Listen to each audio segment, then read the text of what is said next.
Hello and welcome back to Initial Solution. In this tutorial, I will show you how to get rid of a course in Duolingo. So let's have a look now.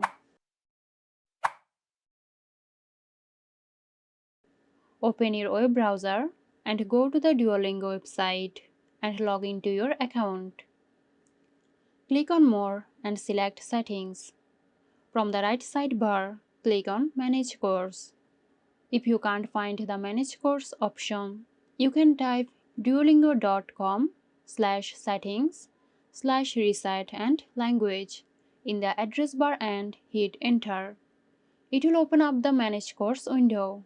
Once you select Manage Course, it will show you the list of language courses. Find and select the language course you want to get rid of and click on Remove. A confirmation box will appear. Confirm by clicking Remove. So there you go. Hope you found this tutorial helpful. Stay tuned for more helpful tutorials here at Initial Solution.